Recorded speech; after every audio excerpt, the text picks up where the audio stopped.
अपर्णास किचनमध्ये मी अपर्णा स्वागत करते सर्वांचं। आणि उन्हाळा स्पेशल आपल्या रेसिपी सुरू आहेत। आपण आज हे सुंदर असं चवदार आणि हेल्दी असं काय केलेलं आहे बघा। हे आहे बीटचं सूप, अप्रतिम चवीचं आणि हेल्दी। आपल्याला माहिती बीट किती पौष्टिक असतं ते, तर बीटचं सूप कसं करायचं थंडगार हे आपण आत्ता पाहणार आहे।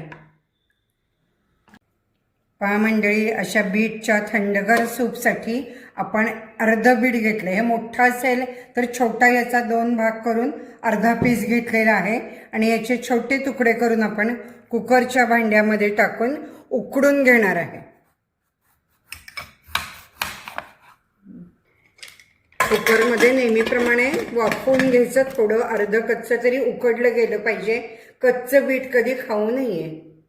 बीट शिजलेलं आहे आणि मऊ झालेलं आहे। मोठं होतं म्हणून आपण अर्ध घेतलेलं आहे। याचं पाणी यामध्ये घालायचं, हे वेस्ट करायचं नाही आहे। सगळं बीट घेतलेलं आहे। त्यानंतर त्यामध्ये आपण ओलं खोबरं घेतलेलं आहे। साधारण हे एका नारळाचं खोबरं आहे मोठ्या बीटसाठी ह्याच्यासाठी।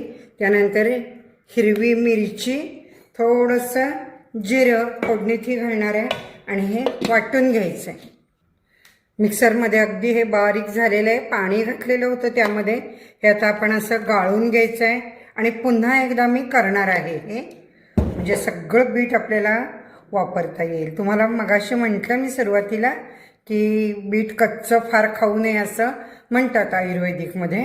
आपण हे सूप उन्हाळ्यात छान वाटतं, थंडगार सूप आहे।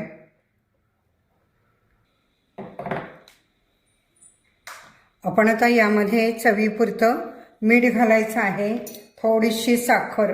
बीट गोड असतं त्यामुळे साखर पाहिजेच असंही नाही। आणि याची कन्सिस्टन्सी म्हणजे तुम्हाला किती पातळ आहे तसं तुम्ही करू शकता। मी इथं 4 वाट्या 5 वाट्या पाणी घातलेले। याला वरनं छान असा खमंग तडका फोडणी देऊया। आपण 1 चमचाभरच इथं तूप घेतलेलं आहे आणि आपण जिऱ्याची फोडणी करणार आहे। यासाठी तूप गरम झालेलं आहे, थोडंसं जिरं, कढीपत्ता अशी आपण फोडणी यावरती ओतणार आहे।